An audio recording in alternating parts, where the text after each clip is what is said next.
SB base টিউশনে সবাইকে স্বাগত। আশা করি ছাত্রছাত্রীরা তোমরা খুব ভালো আছো। আজ আমি সেমিস্টার 4-এ একটি গুরুত্বপূর্ণ প্রশ্ন নিয়ে আলোচনা করব। উত্তর সহ নোটস আকারে আমি তোমাদের সামনে তুলে ধরবো। তো এটা আমি 10 নম্বরে আসতে পারে অথবা 5, 5 অথবা 10, এই কোশ্চেনটা কিন্তু দুইভাবে আসতে পারে। কোশ্চেনটা দেখে নাও, নববঙ্গের উপর সংক্ষিপ্ত টিকা। কোশ্চেনটা কিন্তু গুরুত্বপূর্ণ আছে।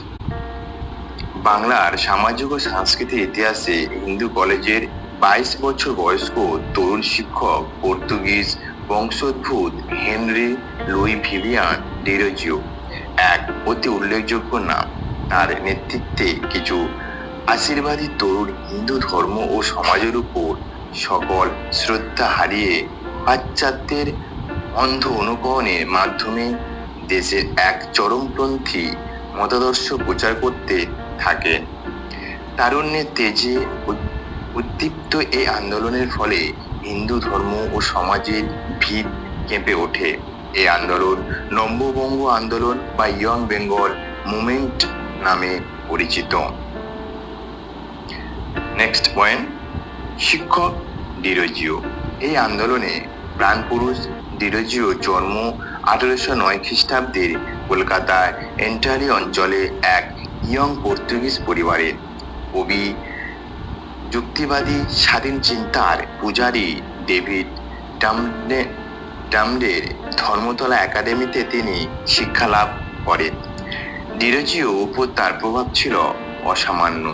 1826 খ্রিস্টাব্দে মাত্র 17 বছর বয়সে তিনি হিন্দু কলেজের ইংরেজি ও ইতিহাসে অধ্যাপক নিযুক্ত হন। তিনি ছিলেন উদীয়মান বাংলার এক প্রদীপ্ত প্রলয় শিখা।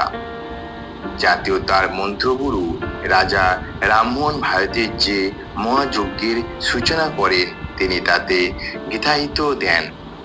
যুক্তিবাদী ডিরোজিও বিনা বিচারে কিছু মানতেন না এবং ছাত্রদের অন্ধবিশ্বাস ত্যাগ করে যুক্তিবাদী সত্য সন্ধানী হওয়ার পরামর্শ দিতেন।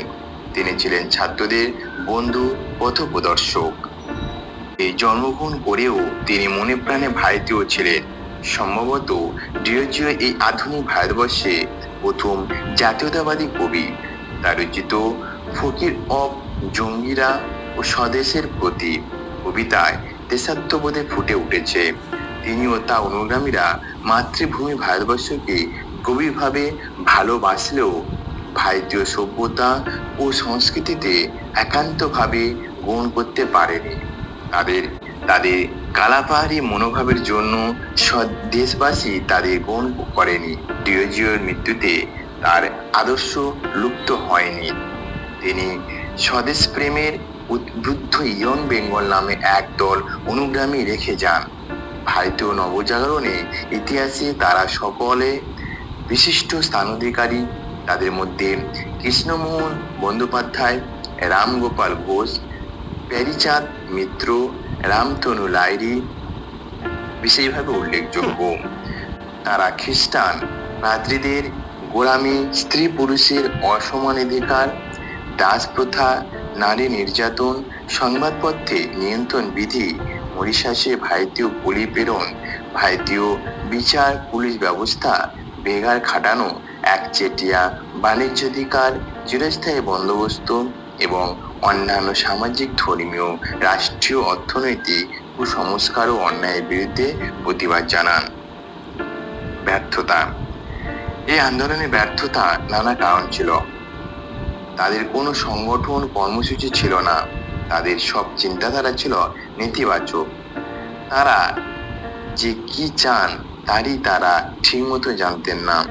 হিন্দু ধর্ম বা পাশ্চাত্য সভ্যতা কোনোটি সম্পর্কে তাদের কোনো স্বচ্ছ ধারণা ছিল না। হিন্দু ধর্ম সম্পর্কে সবকিছু না জেনে তারা তার নিন্দা সোচ্চার হয়েছিলেন। এর ফলে হিন্দু সমাজে ত্রাসের সঞ্চার হয়।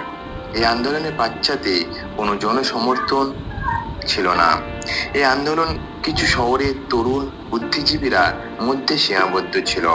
তারা বক্তৃতা ও পুস্তিকার মাধ্যমে তাদের আন্দোলন চালাতেন। দেশের সাধারণ মানুষের সঙ্গে এর কোনো সম্পর্ক ছিল না। দেশে দুর্দশাগ্রস্ত কৃষক ও শ্রমজীবী মানুষের সমস্যাবলী সম্পর্কে তারা অবহিত ছিল না।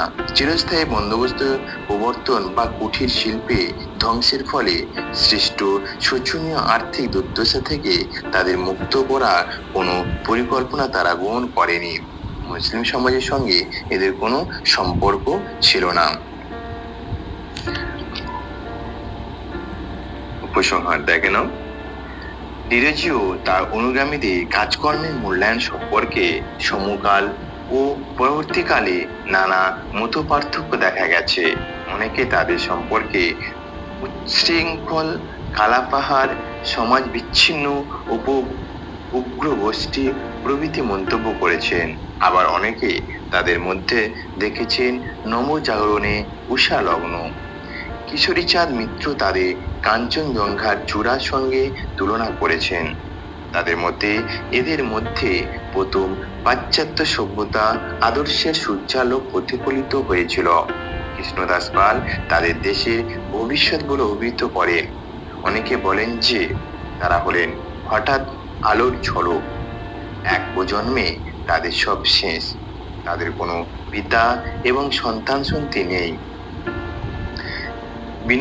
বিনয় ঘোষ তাদের কখনো প্রগতিশীল বলতে রাজি নন। ডক্টর অমলেশ ত্রিপাঠী তাদের আন্দোলনের কোনো অর্থ খুঁজে পাননি। সুরেন্দ্রনাথ বন্দ্যোপাধ্যায় তার এ নেশন ইন মেকিং গ্রন্থে বলেছেন যে তারা ছিলেন বাংলা আধুনিক সভ্যতার প্রবর্তক। তারা আমাদের জাতির পিতা, তাদের গুণাবলী চিরস্মরণীয়।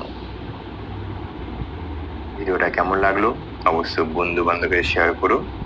ভালো লাগলে একটা লাইক করে দিও। ভালো থেকো, সুস্থ থেকো।